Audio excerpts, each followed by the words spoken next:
কঙালী ভোগৰ দিনত অহাৰ বাবে মাঘৰ বিহু ভোগালী জানানে নাচনী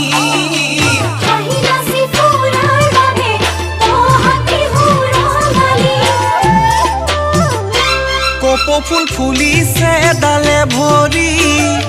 ফুলিলে নাহৰ তগৰ মালতী কপৌ ফুল ফুলিছে ডালে ভৰি ফুলিলে নাহৰ